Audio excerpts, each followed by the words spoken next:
Je m'appelle Christelle Tranchant, je travaille dans la fonction publique territoriale pour la métropole de Dijon.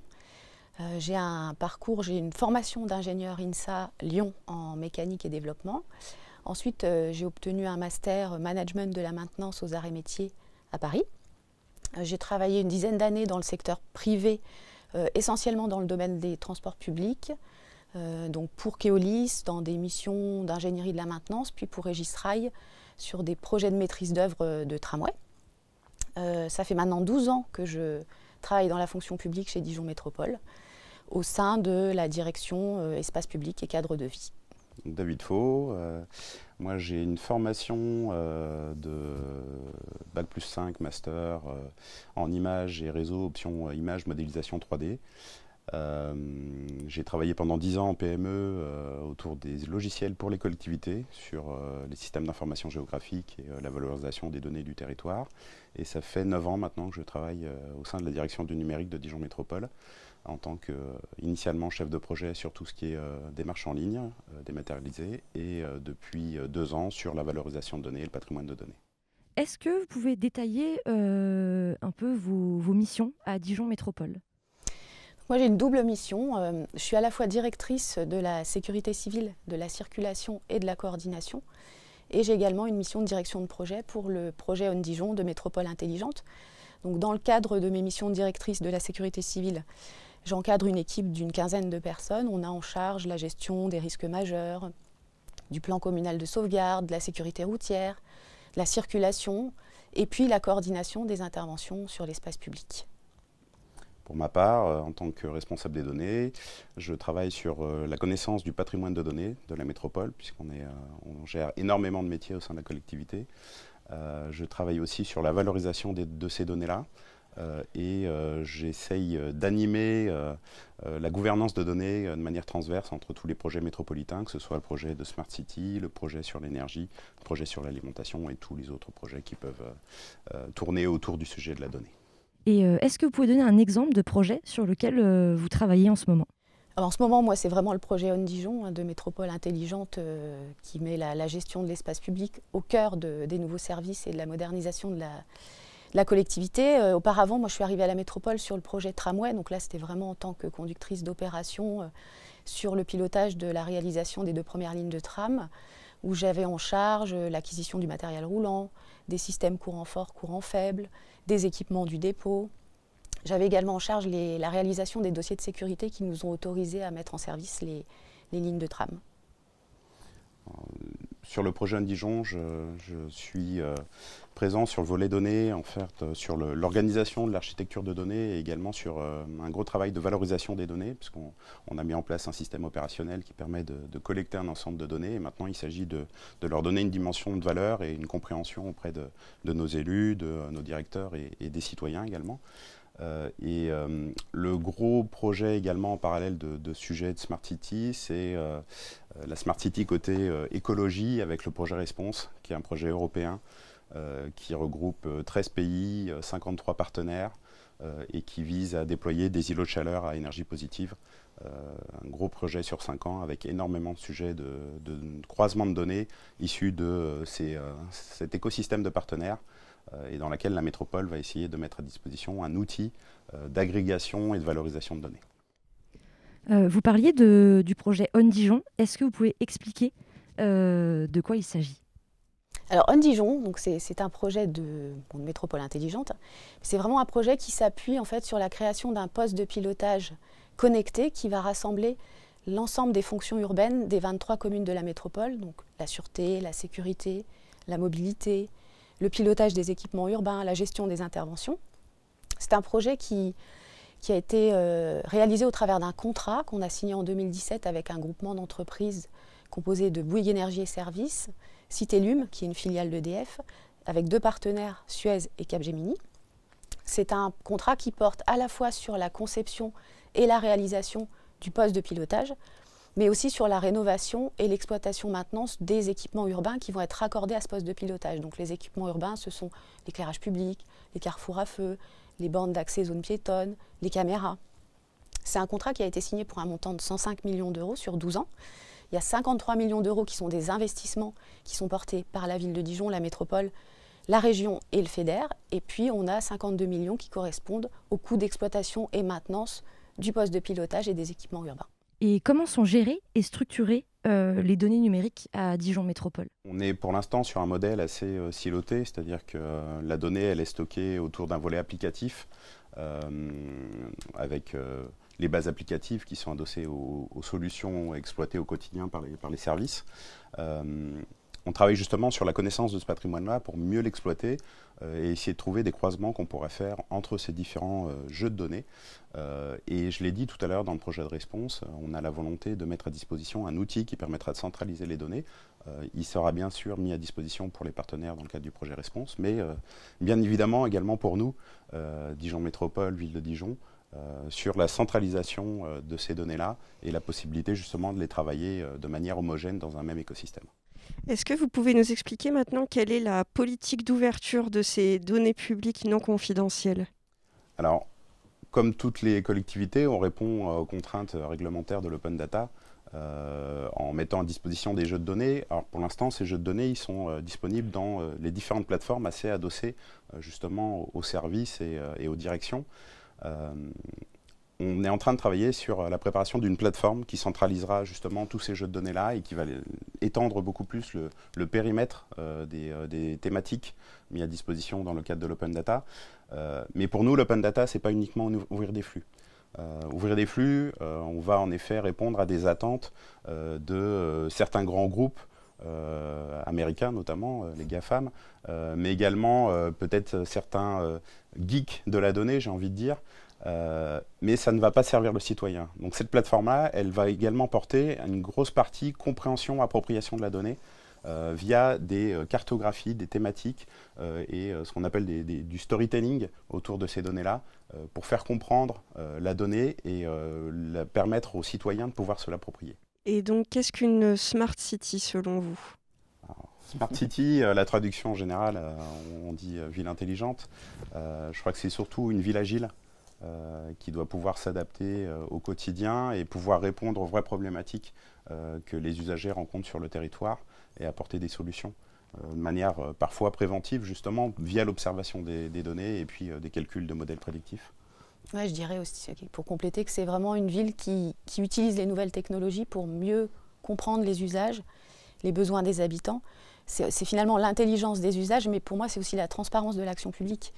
La ville, elle doit être plus durable, adaptable, les services publics plus efficaces, plus agiles, et on doit préserver les ressources et l'environnement dans nos réflexions sur ces projets-là. Et donc concrètement, quelles sont les grandes étapes de la mise en œuvre d'une Smart City? Alors moi, je peux parler des grandes étapes du projet On Dijon, qui est la brique, une des briques de la Smart City, puisqu'après, on sait que la Smart City, on peut aller très au-delà avec les données.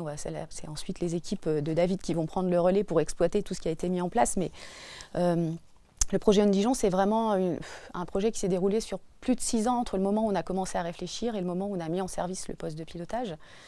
En 2013, on réfléchissait à la manière de mieux coordonner nos actions sur le terrain, d'être plus efficaces dans nos interventions sur l'espace public, de comment faire des économies sur les consommations d'énergie de nos équipements urbains. Donc on s'est doté de conseils qui nous ont aidés dans la réflexion et qui nous ont permis de rédiger nos besoins au travers d'un programme fonctionnel. Ensuite, on a lancé un appel d'offres sur un marché de conception, réalisation, exploitation, maintenance pour créer ce poste de pilotage et raccorder tous les équipements urbains qui étaient sur le terrain. S'en est suivi 2 ans de dialogue compétitif avec 4 grands groupes qui étaient Eiffage Énergie, Vinci Énergie, Engie et Bouygues, et on a attribué le contrat en 2017 au groupement Bouygues Énergie et Services avec Citelium, Suez et Capgemini, et on a mis en service le poste de pilotage en avril 2019. Donc c'est un projet qui a été quand même assez long avec une maturation nécessaire dans nos réflexions pour arriver à ce qu'on a aujourd'hui sur la métropole de Dijon. Et donc, est-ce que vous pouvez nous dire ce qu'apporte une Smart City à la ville durable? Moi, je dirais que les réflexions qu'on a quand on met en place un projet de Smart City, c'est vraiment de réfléchir à l'optimisation des moyens, de la gestion des ressources, préserver l'environnement. Donc toutes ces actions, en fait, sont des actions qui viennent contribuer à une ville durable, tout simplement. Du coup, on va passer à l'Observatoire environnemental POPSU. Donc vous, comment vous voyez l'Observatoire environnemental prévu dans le cadre du programme POPSU? L'observatoire, je le vois comme un outil d'aide, de compréhension justement du territoire, des enjeux des différents territoires. On a 15 métropoles qui sont engagées dans le programme POPSU, qui sont sur des thématiques différentes. Pour Dijon, il y a un gros travail qui va être fait sur les îlots de chaleur urbains et sur la qualité de l'air. Je pense qu'un des objectifs du programme, c'est vraiment de mieux faire comprendre à tous les usagers du territoire, qu'ils soient acteurs économiques, qu'ils soient citoyens, qu'ils soient collectivités, l'évolution de ces grandes thématiques et l'impact des actions sur les îlots de chaleur urbains et sur la qualité de l'air, et comment essayer d'engager des actions pour réduire ces îlots de chaleur urbains, envisager des actions de repenser le territoire, on va dire, pour diminuer les températures dans ces îlots de chaleur et favoriser aussi la présence des habitants dans les îlots de fraîcheur en période de canicule. Et puis comprendre aussi les impacts et les solutions sur l'amélioration de la qualité de l'air et l'optimisation pour les usagers de l'utilisation du territoire en période de pic de pollution, dans quels espaces il vaut mieux aller courir et faire du sport plutôt que d'autres, et puis à quel moment il vaut mieux aérer sa pièce et sa maison plutôt qu'en pleine période d'apparition des différentes particules ou de l'ozone. Je pense que voilà, c'est vraiment un axe qui va permettre de pouvoir impliquer de manière plus forte tous les acteurs du territoire autour des travaux des chercheurs. Et donc vous, par rapport à votre domaine d'intervention, qu'est-ce que vous retenez de ce programme ? Moi, ce que je retiens, c'est le rapprochement qu'on a avec les équipes de recherche, nous, collectivités, vis-à-vis des laboratoires, où on a une vraie dynamique puisqu'on travaille sur le même territoire. On a des éléments qui leur permettent aussi de comprendre la vie du territoire et qui sont pour l'instant pas forcément déversés dans le cadre de l'open data réglementaire auquel on répond. Et c'est vrai que le fait de partager avec eux notre connaissance du territoire et eux la vision qu'ils ont d'un point de vue recherche permet de mieux comprendre, en tout cas de leur donner du contexte pour comprendre justement la vie du territoire autour des phénomènes qu'ils essayent d'observer. Comment se passent les échanges sur les métropoles françaises et européennes sur ces questions de Smart City ? Alors sur la Smart City, c'est vrai que le projet Dijon et particulièrement le poste de pilotage font vraiment rayonner la métropole en France et dans le monde, puisque on a la chance d'avoir beaucoup de délégations qui sont venues et qui viennent nous voir. On a plus de 80 délégations qui sont venues nous voir depuis qu'on a mis en service le poste de pilotage en avril 2019, donc des délégations des collectivités françaises comme Bordeaux, Grand Paris, Saint-Étienne, Nîmes, Orléans, Nancy. Mais on a également des délégations étrangères qui sont venues alors de Suisse, de Tchéquie, de Roumanie. On a eu la Chine, le Japon, le Brésil, le Chili, l'Australie, la Nouvelle-Zélande. Et donc tous ces échanges sont très constructifs. Ça nous permet vraiment, c'est vraiment une opportunité pour nous d'échanger avec toutes ces collectivités sur la manière de penser le service public, comment on s'organise dans les collectivités en fonction de chacun nos problématiques. C'est vraiment des sources d'échanges très très riches pour nous et des délégations qui viennent nous voir ici à Dijon. C'est une opportunité phénoménale pour pouvoir apprendre des autres et puis construire ensemble les services de demain finalement. C'est vrai que la crise sanitaire a un peu ralenti justement ces différents échanges. On a d'ailleurs dit dans les cartons depuis un petit moment le projet d'aller aussi nous rencontrer d'autres collectivités françaises, voire européennes, pour se nourrir aussi des travaux qui ont été faits. On n'a aucune prétention d'avoir mis en place un modèle qui est réplicable. On sait que le modèle doit s'adapter à chacun des contextes et des territoires. Donc on essaye juste de partager ce qui a été fait sur le territoire dijonnais et que chaque territoire qui vient nous visiter puisse se l'approprier. En termes d'échange, on a aussi un échange maintenant qui se tourne autour de la Smart City côté énergétique avec le projet européen. Je l'ai dit, on a 13 pays qui sont embarqués dans le projet Response. Et là, on a une vraie dynamique qui est engagée avec une autre ville qui est une ville qui va également démontrer des solutions sur son territoire, qui est Turku en Finlande.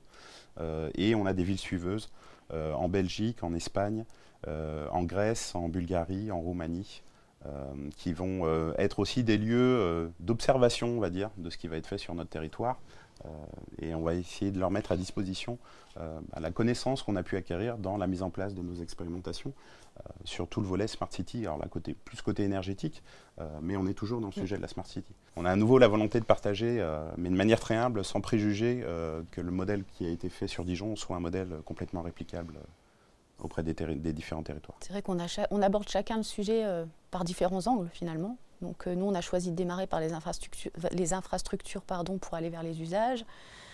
D'autres collectivités sont plus proches des usages en ce moment et ont des réflexions sur les infrastructures. Donc tous ces croisements font qu'il n'y a pas de bonne approche, mais on peut tous apprendre de ce qu'ont fait les autres finalement.